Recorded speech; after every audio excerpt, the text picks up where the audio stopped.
G'day, welcome back to Brupeg. I'm back on the road again, heading down the coast to the Marine 855 engine that we checked out a couple of episodes ago. What I need to do is strip this engine down and bring it back. After the GoFundMe to find enough money to buy a new motor for Brupeg blew us out of the water, we called for an urgent Patreon roundtable to help us decide what to do with the funds. 2 days later, Damien, Duncan and Clint had a boys' day out when they converged on our new donor motor, stripped it down and brought it back home to Brupeg. Came with a few surprises. Here's what happened.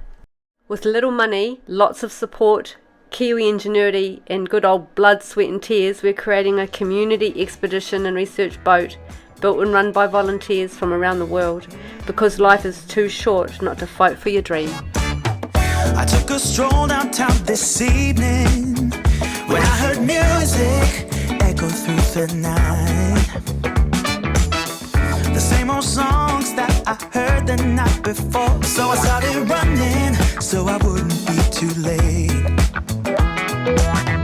I didn't think that I would ever see your face again, but I was wrong. Yeah, I was wrong. So we did buy this engine. Whether we go with a brand new engine or rebuild an engine, it almost doesn't matter. We're going to buy this engine for parts because it's a very late model engine, and the parts on it are worth more than the purchase price. So we're going to, now that we have more money from the GoFundMe than we ever thought possible, we're going to set the boat up properly. We're going to do whatever we need to do with the motor, but we want to have the right amount of spares and parts sitting on the shelf as well. This is our spares and parts motor at a minimum, but it also can be a donor motor if we go and rebuild something. So the plan is to head down south. My ute physically can't take the full weight of the motor. The full weight is 1430 kgs, I think. It's quite a heavy beast. So 1.43 tonne, or 12 bananas if you're using Imperial. We're going to strip it down to a short block, and Clint is driving up from the Gold Coast, and Duncan is driving sort of sideways in from the coast towards the inland area where this engine is located. The three of us are going to converge on the motor. I've got a ute full of tools. I've got air compressors, lots of rattle guns, every socket set that I own in the boat, screwdrivers, pliers, levers, you name it. I've got everything I can think of that we'll need to pull it apart, and a heap of hardwood blocks and straps and stuff. What the plan is Clint's bringing his F250 up from the Gold Coast. We're going to put the short block in his truck. I'm going to take the cylinder heads and flywheel, bell housing and basically everything else, and he's going to take the short block. We're going to drag it back to Brupeg, and that's going to, we'll stick the cylinder heads on the shelf, and then potentially we'll have a bit of a gander at this block and see how bad it is. Is it worth rebuilding, or is it indeed a scrap motor? So that's the plan for today. Bit of an engine strip down episode. G'day, I'm Duncan. Some of you might recognise me as working on the engine monitoring system on Brupeg. Today's the big day where we're going to converge from a few different directions to have a look at, dismantle, or at least strip down the new second-hand engine and take that back up to Brupeg. So as we speak, Damien's driving down from Bundaberg, probably about halfway down, where the engine's located. It's a little place called Palmwoods, southeast corner of Queensland. Beautiful little spot, close to my heart. I grew up quite close to there, so in a way I'll be going back and revisiting childhood memories today as well, driving around. So Damien's driving down. We have Clint, who's driving up. I think he's from the south side of Brisbane, so he's probably on the road now. Good morning guys, it's Clint here. So I've got the truck loaded. We're all ready to head up to the sunny coast and have a look at this engine, strip it down and see what the internals look like. We'll throw it in the truck and then take it back to Bundaberg to Brupeg. Clint and Damien will then convoy back to Bundaberg this afternoon. So we're going to hit the road, we being my wife and I, Julie, we're going to hit the road shortly and meet Damien and Clint up in Palmwoods. So we've had the GoFundMe running now for a bit over a week, and we've had an unflipping believable response to it. It opens up a huge amount of options. Like a week ago, there's no way we were considering a new engine for the boat because we just didn't even remotely have that sort of money. We were trying to cobble together solutions, and the engine that we're getting today was part of that. You know, it's rare to come across these engines, so we snapped this one up. We basically grabbed what little money that we had from our launch fund and bought this engine to secure it, and thought, you know, we'll be saving up later and rebuilding it and so on. now that we have the GoFundMe money and we can use that to come up with a better solution, we're still going to grab this engine, because whether we rebuild this engine or whether we strip it out and just use it as a parts donor for something else, it's still like worth more than what we're paying for it, basically. So the fuel pump's worth $1,800. The exhaust manifold's $1,000 if we were to buy that, and we're paying $2,700 for this engine. So it's incredible value, and that's why we snapped it up. We just knew that it was worth it, you know. There's a bit of a, so I'm an engine reconditioner, right? So I understand reconditioning engines, and I get what's possible when you recondition an engine. There's a thought that a new engine is more reliable than a reconditioned engine, and sometimes that's true, but also sometimes that's not true. So if you've got someone that's really good at reconditioning engines, which we do, we've got access to Carl Giesman, he's a bloody genius at these motors, and I'll be looking at everything that happens as well. Now, I'm not saying that I'm anywhere near the same level as Carl, but I'm anally retentive when it comes to making sure stuff is done right, and I don't care if it takes a bit longer to do things and so on. I'd rather just take the time and get things done right. So like, I'll be kind of looking at anything that we do, no matter what way we go, and making sure that we do the absolute best thing we can for the boat. Now, a brand new engine is generally very good. They come with a warranty. Obviously that depends on who you buy it from as to how long the warranties are and that sort of thing. And normally you've got pretty good service after the fact to make sure that motor keeps going. You know, it's a reputational issue if a new motor starts breaking. A rebuilt engine is different. You don't have a major international manufacturer standing behind you. You have whoever it is that rebuilt your engine, and that's where reputation of the rebuilder comes into it. So whether that's like a machine shop or an engine shop, or you've got someone specific like Carl who's trained by Cummins and is doing his own business and rebuilding on his own, you need to be able to trust in who you're rebuilding with. A rebuilt engine is actually capable of being more reliable than a brand new engine. And the reason I say that is because brand new engines are produced fast. They're produced on a production line, which most of the time does a fantastic job. And occasionally you'll get an engine that's a dud. And I'm not saying that this is common, but it happens, right? And you don't know until you've put that dud motor in the boat, and then you're trying to claim back on a warranty and so on. And then you've forever got the issues with having a dud motor. I don't want to take that risk.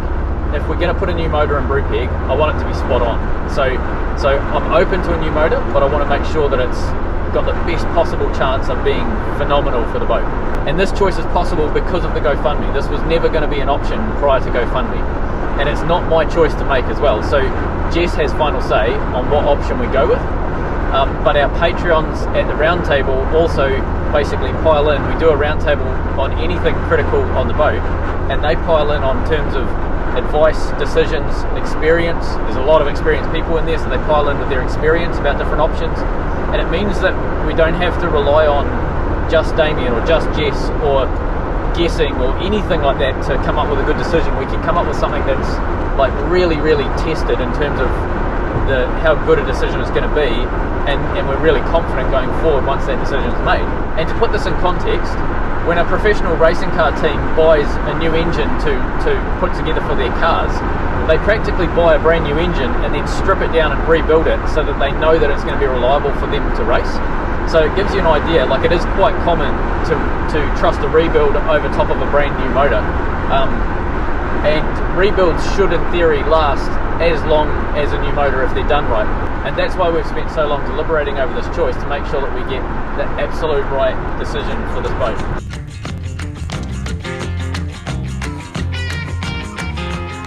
That looks like trawler related things here, so I'm guessing we're in the right spot. Rightio, time to go and see this engine once more, strip it apart and see what's going on inside. Slow down, mama, why you talk so mean? Good Lord, Nashville, it ain't what it seems. So this looks like the engine. I can see what I think is the turbo down on the lower left there. And I'm also wondering if that's perhaps the air cleaner belonging to it. There we go, there's its version of the engine monitoring system. Good to get some extra gauges too, and an hour meter. So if we do rebuild this engine, as Damien pointed out, that'll be going back to 0. So being Aussie, the first thing we do is try and put this thing under some shade so we can pull it apart without dying from heat stroke. Midnight shows, boogie down at the bar. Fiddle tunes and homemade booze, but it always goes too far.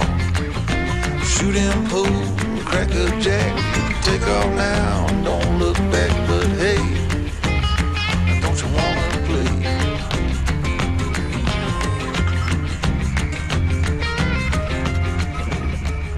We want to strip it down and understand what's going on. So we're going to leave the main flywheel at the back on, we're going to leave the bell housing at the front on, and we're going to pretty much take everything from the cylinder heads up off. So exhaust manifold may or may not be a problem, don't know how good those bolts are going to be coming out. We've tried one, it came out, so Duncan is busy pulling monitoring system Mark 1 off. Yes, this is the gold standard monitoring system. Yeah. So that's coming off, and then I guess you're probably going to work on this side, get rid of the aftercooler. Yep. And you and me will focus on that exhaust, get that off. Yep. Yeah, cool. And then actually I might do the tappet covers while you're doing the exhaust. I'll get the tappet covers off and start getting those heads. Curious to see what's wrong with this thing, huh? Yeah, I know. Definitely. All right, should we get into it? Yeah. We're not worrying about the alternator for the moment? Not for now.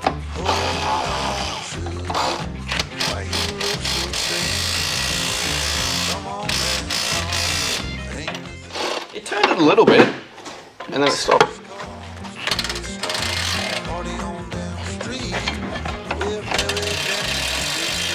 So removing the big bits first, Clint's focusing on the exhaust manifold, Duncan is starting to focus on the electronics box and then the aftercooler, and then I'm working down the centre so we can access the head bolts. Might take these 4 off. Yep. Zip locks if we want to use those. Oh, geez. Fantastic. Press back, like completely in their groups because we can figure it out. Yeah. And the ones I'm taking off can actually go back on anyway. Well, that's going to say, that's what I do most times. I just put them back in, and then you know exactly where they come from. They can't get lost. Yep.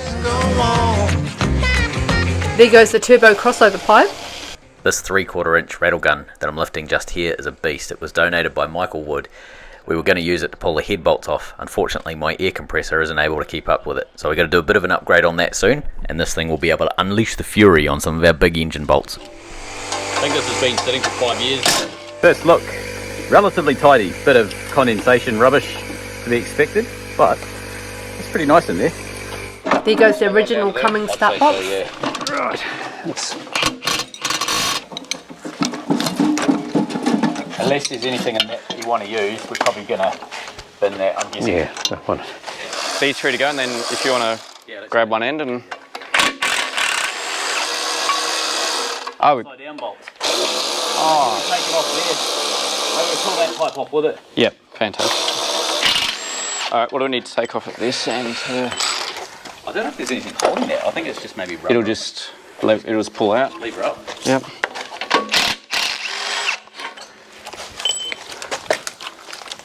Okay.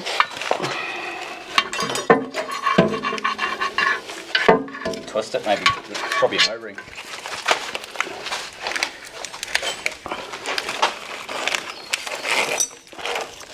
Actually, Yeah, that's going up. good to know what was pulling the RPM off from. Time to remove the water-cooled exhaust manifold. A little bit of gravity in it.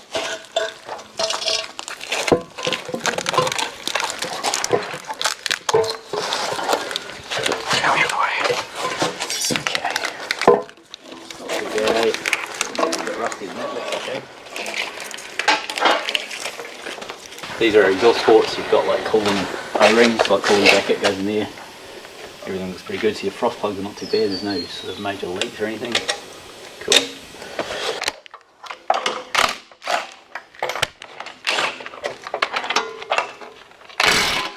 Whoever did it right. There's lots of anti-seasal in.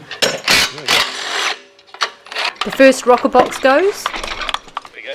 Oop. Rocker box. Is that a thing? I don't know what that It is a thing, so it's sort of a... Okay, that's coming off now. Damien, can you help me take this off? Except I've got one more hose to undo here. I'll hold it if you do what you need to do. I'll be right again. You good? Yeah, thanks mate. Do you want to hold this bracket? Yeah, Dan? yeah, I got this. I think this is ready to come. Here, filter bracket goes.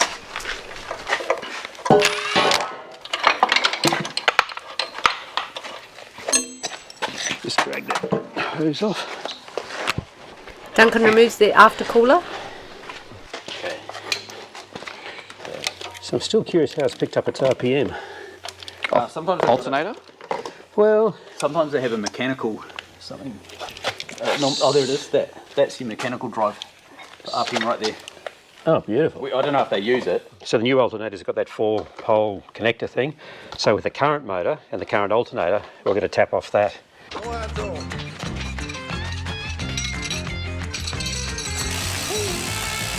So what does a big rattle gun with no air pressure sound like?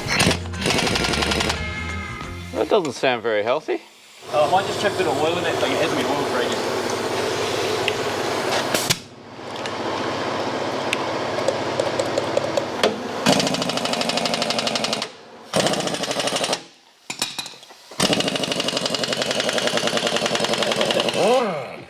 Okay, I've just got enough air pressure. Yeah.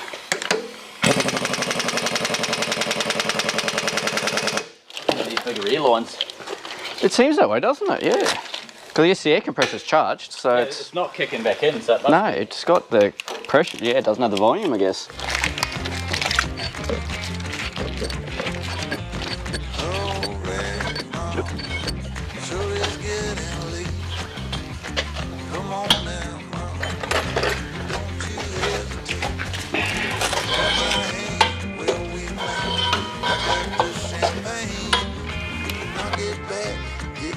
These head studs are set to close to 300 foot-pound of pressure, so they're quite tight, hence we need the big tools to get them off. Now, don't think twice. Hey, don't you want to play? Say, hey. Don't you want to play?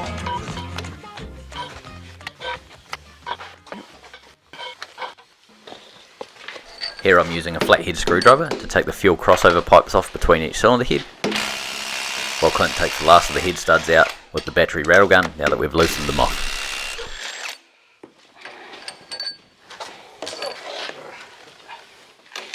This is the lifting gadget I built when we pulled the cylinder head off Brupeg's engine so that we can pick this head up using a chain block. Everything's good. This is cylinder head number 1. Yeah, look at that. Geez, looks nice and clean down there. Nice clean bores. He did not say balls, he said bores. They're lovely. There's a nice burn, like it's not coking up of rubbish, and so far that's pretty awesome. Not seeing any junk. Let's get the head gasket off. Is it going to come off easy? Oh, there we go. There's that. Oh, does not come with shins. Lovely. Numero 3. Cylinder head number 3. Clear prop. Okay, let's go. I'm not seeing massive destruction. There's a bit of carbon build up. You can see that sort of fluffy looking rubbish. That's just diesel carbon. There's a lot of moisture. Smells like water to me. This one here smells like diesel, ironically. Maybe that injector's leaky, I don't know. The injector's very wet, the centre. Yeah, it's all sort of coming out from there, eh? So, yep, maybe the injector's a problem on that one. But so far those cylinders are looking good. So the pistons. You can see, come back here, you can see maybe in the light, you can see like a cross hatch in that bore. That's a good sign basically. So you want to have a good cross hatch. Essentially what it is they sand the bore, but they sand it in a very specific pattern, and you get the best sealing with the pistons. So that's a good sign. You're not getting smooth bore, or you hasn't washed the bore. You haven't worn through that? Yeah, it hasn't worn through it.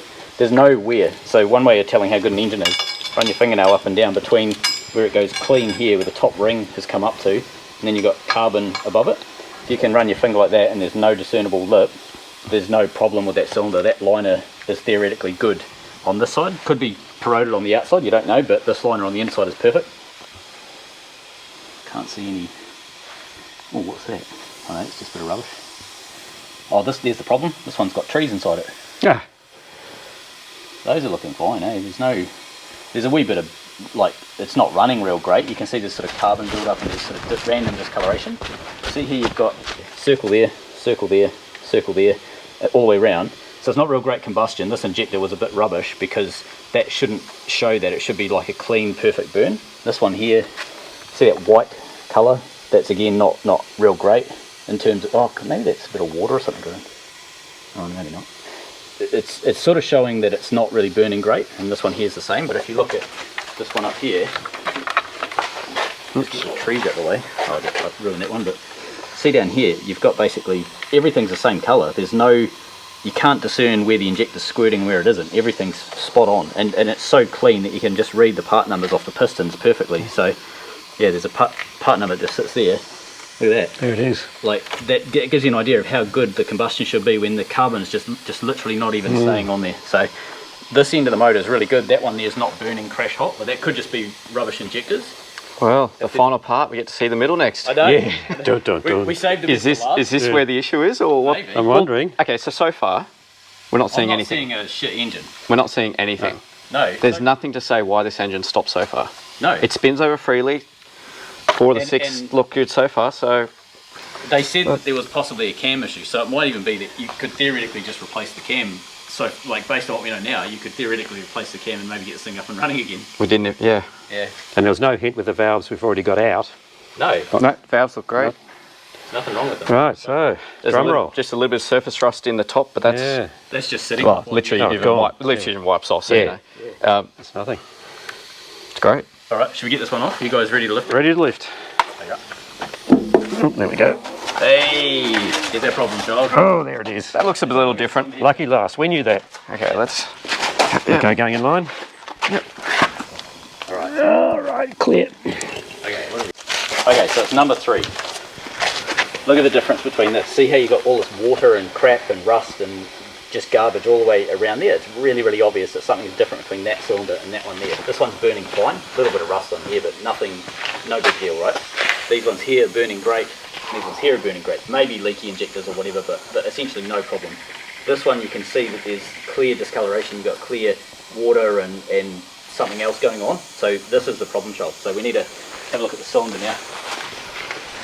So number 3, look at all that rust and water and whatever else, right? So something dramatic has happened in this cylinder. Maybe, so there's a couple of options, right? You could have blown a head gasket. You can maybe sometimes see that. So you'll see like a discoloration on the head gasket. Maybe there's discoloration there. Just wipe the whole ring and see if we can see any.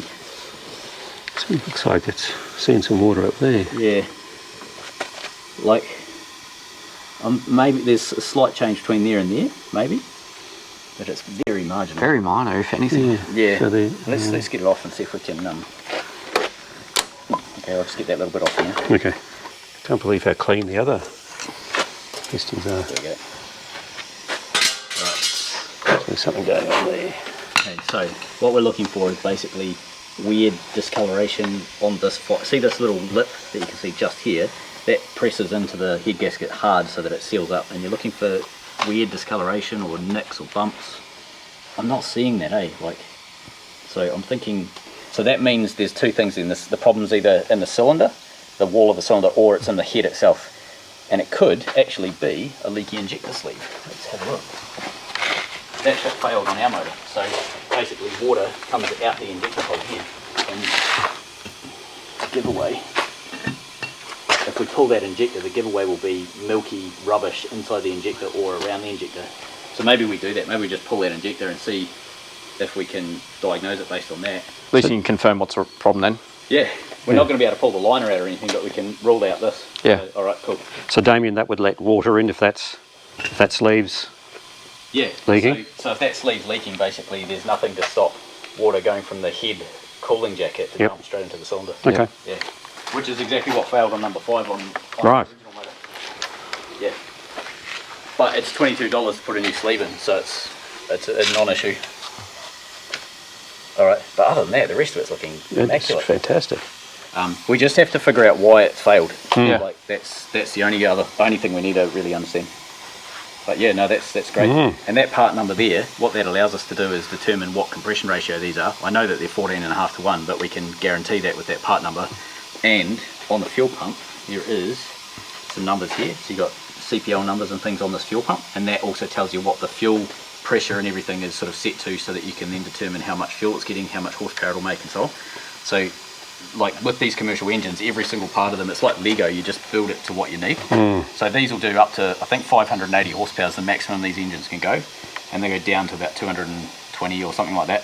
So there's a huge range, and you can tell what everything's set at based on your part numbers and so on.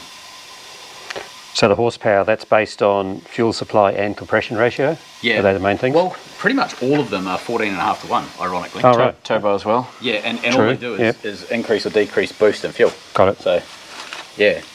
The engine is so bulletproof that they pretty much seems to just leave the engine as is. They don't really modify it. Sometimes the cam profile is slightly different. Yes. Like some truck guys put marine cams in because they deliver more fuel, so more Right. horsepower and so on. But other than that, they're all pretty much the same. That's my understanding anyway. So I'm not a Cummins expert, but that's my understanding at this stage. I believe you can see the part numbers here. If I've now Of put the line. dirt, yeah, of the liner there. There you go. Yeah, righto. Yeah, well, so it makes it pretty easy to order. Doesn't the it? to rebuild it. Yeah, No, these 5 are just a joy to look at. yeah. Maybe we just take this out. It and run really the looks pipes like on. a good condition engine, doesn't it? Yeah, I think it so. does. I think at the time of the incident, you could have just swapped out that head. Yeah. Swapped out, But if they had a spare head, Yeah. off, on, continue going, and Yeah, potentially. at this stage, doesn't look like there's anything else. But you'll see, I guess, a bit deeper. Everyone talks about this having a cam problem, so I want to see if I can spin it much. That's sweet. I don't think there's any. Actually, go a little bit. Stop. Now you have a look there. It spins so easy. Like, there's not much compression, but it spins easy. If it was having water leak in for a while before it actually failed, before it got to the point where it couldn't run, Yeah. that could seem like a lumpy cam or a bad cam issue. If it's just dripping a little bit of water and it's just running rough on that cylinder, And it has a set of injectors which could upset the seal on the copper sleeve. it could be possible that's just what they thought Yeah. based on the way it was running. Because I guess it would have been, this would have started slow and gotten gradually worse to the point where And it was an issue. It's in a trawler, so it's running almost all the time. Yep. Like at least 12 hours a day, every day, pretty much. That's the thing. So it's This never could have gonna been build up. running for 500 hours from Yeah. when it started having the issue to when they stopped it. So a quick visual recap. This is stripping an 855 down to short block in less than a minute.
With the parts and tools loaded into the Hilux, it was time to get it out the way so we can move the F250 in and start lifting the short block onto the tray.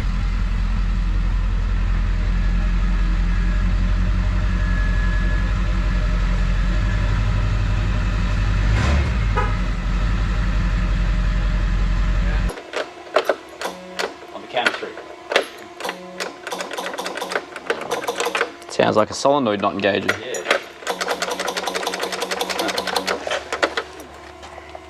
Now they're firm. I don't think it's a starter because all my lights are still on. They're not really dimming when I hit the key. Oh, okay. I think it's the solenoid not working. Wicked. Every mechanic knows a problem ignored is a problem fixed. That's what they did, and it started all on its own.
garage is coming up here on the left.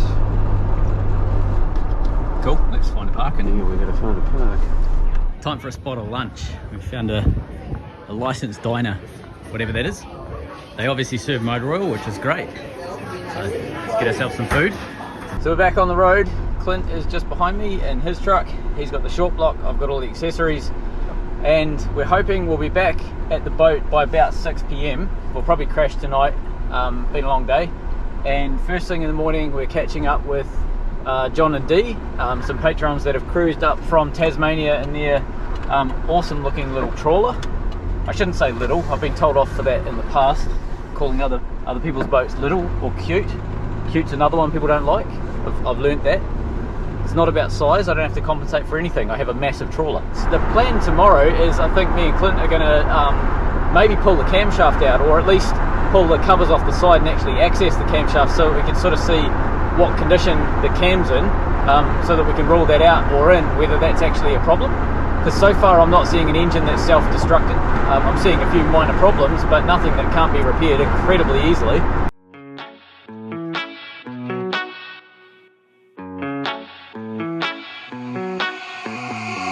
Heading to Vegas in my blue striped car. She's riding shotgun and she looks like a star. Yeah, she's got the style that makes you think she's made out of gold. She says she likes it better when we go off-road. Yeah. I'm gonna make it worth your while. I'm gonna make it worth your time. Gonna make it worth your while. When she's with me, we're like superstars. Windows roll down, radio on. I think we could go far. We don't need money. We can skip that part. All I want is her to be with me. She's got a ticket to my heart.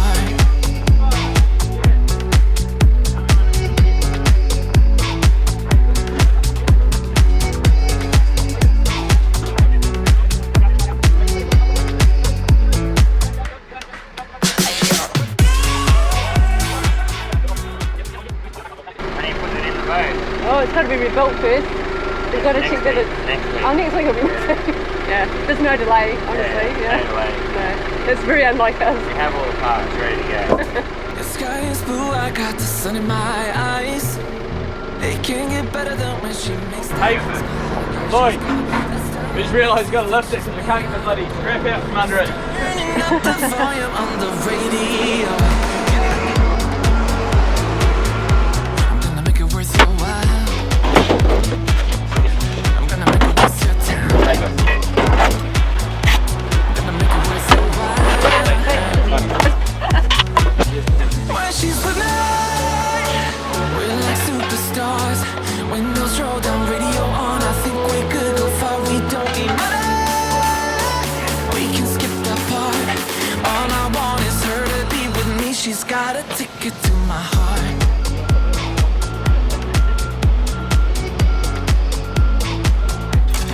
Ticket to my heart.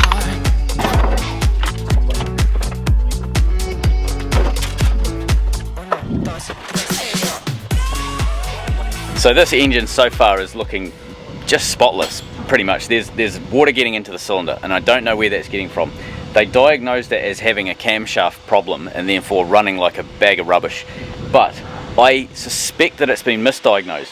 Now, I could be wrong. I haven't pulled the cam out, or I haven't checked the cam at this stage, and that's what I'm going to do now, and that will eliminate the camshaft or any of the valve gear from being an issue. What we think might be the case is it has either a crack in the cylinder head or a leaking injector sleeve or something like that. If it's an injector sleeve, it's a $22 part that's stopped this engine from running, and they basically got rid of it as a result. If it's a cylinder head, it's a $900 part. So either way, it's still manageable to get this thing up and running and be nice and reliable. Now, the camshaft needs to be eliminated as a problem. I don't think there's a liner problem. I don't think the liner's cracked because there's no oil and water mixing together. The oil was nice and clean. So let's get into the cam, see if we can figure it out. On these motors, to access the cam, you can either pull the timing gear covers off, which is this big cover up here, and then pull the cam out the front of the motor, or, nice simple thing, that box, there's another one right there, and then there's a third one behind the fuel pump just there. That's where the camshaft sits, and this is This is how you tell a big cam engine from a small cam engine, is the physical size of those boxes. So I'm going to open that and we should be able to actually see the camshaft and see what sort of condition it's in. I'll start with this cam box at the back. Now these boxes are shimmed to the engine. Shims can be very, very thin, so 1/1000th of an inch is, you know, a common size for shims, or bigger, you know. And the size of the shim determines how much your valves are getting lifted by the rockers that are in here. We have to make sure that the shims stay with the cam box that it belongs to. These are fine thread bolts as well, which means you can get much more control when you're torquing these down. So you can either get them tighter or you can have very small amount of torque and have finer control with your torque wrench.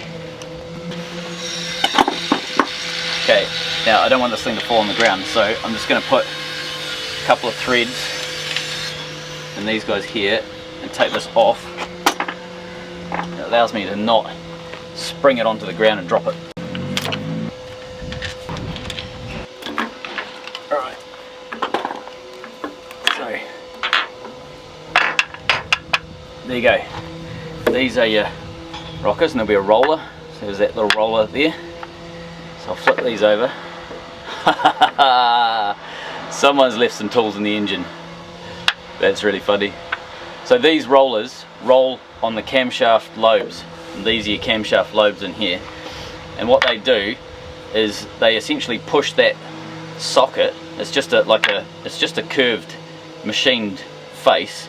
And that's where the push rod comes down and sits in. And the push rod gets pushed up and down because these things here, as the camshaft's moving, they go up and down like that, and just push the push rods up and down. And these camshaft lobes, if you've never seen a camshaft before, camshaft lobes are basically like they're like a circle that's ground almost to the shape of an egg. So you have a lobe that's a big sort of bump upwards, and what it does is just push this up and down. They're very, very specific, so you need very specific machines, and there's a very specific shop that builds camshafts. But that's essentially what a camshaft is. It's just a method to open and close valves. I like that we found some spare tools in here. That's really awesome. And we can see the bottom of the pistons and the crankshaft. Let me show you what I can see. So this is a valve lobe, and this is a valve lobe, and this is your injector lobe. And you can see how it's physically huge compared to your valves. Your valves don't take anywhere near as much strain as what your injector does. Your injector, and that's why up the top here, this is just so physically big compared to these guys, is that it needs to be so much stronger, and that's why the lobe itself is correspondingly big. Now you can see over here, you've got, this is the aluminium skirt that you can see over the back here. That's the piston. So let me just zoom right in. So that aluminium piece is your piston skirt. If you go down ever so slightly, and that piece in focus there is the conrod, and then you come over this side, and that piece there is your camshaft lobes. So cylinder number 6, cylinder number 5, I can't see a problem there, so I'm going to move on. There's nothing wrong with these two.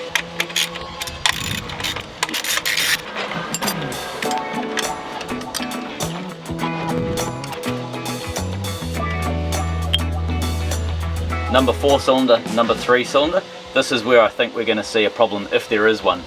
I still don't think we're going to see a problem in here. And if we don't, we've got the deal of the century, and if we do, we have to replace the cam probably.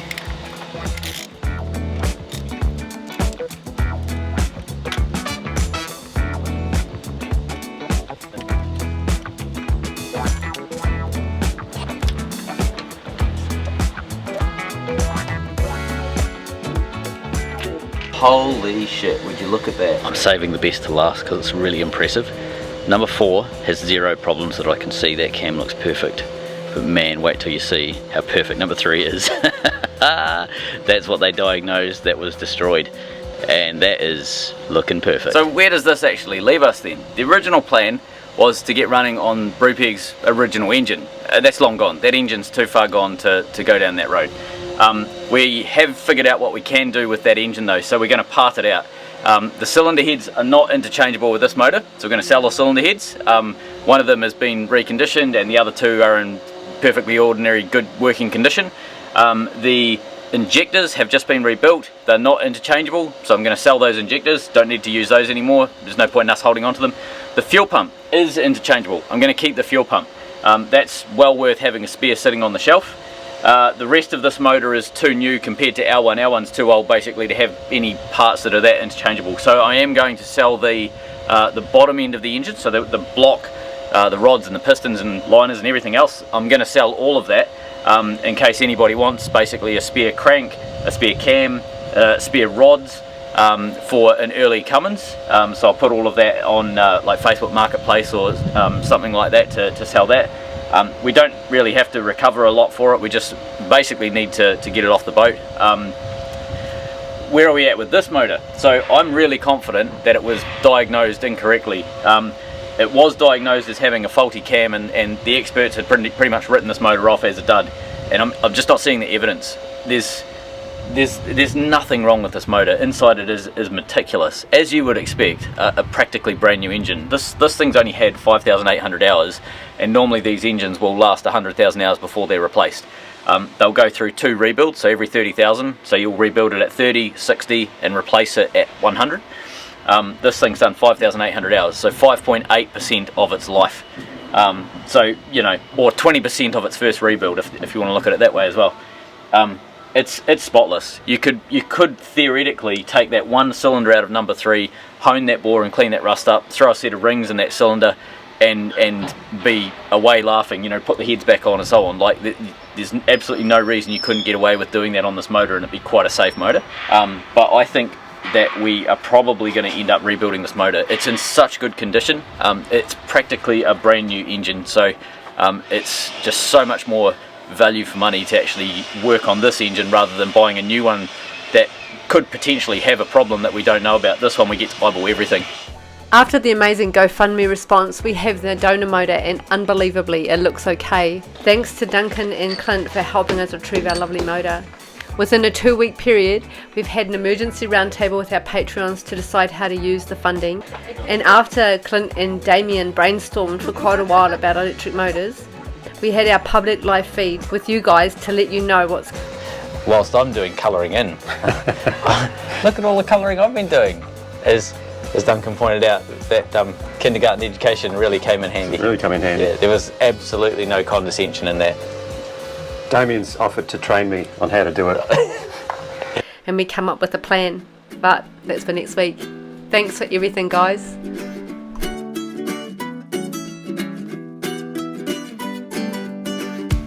You got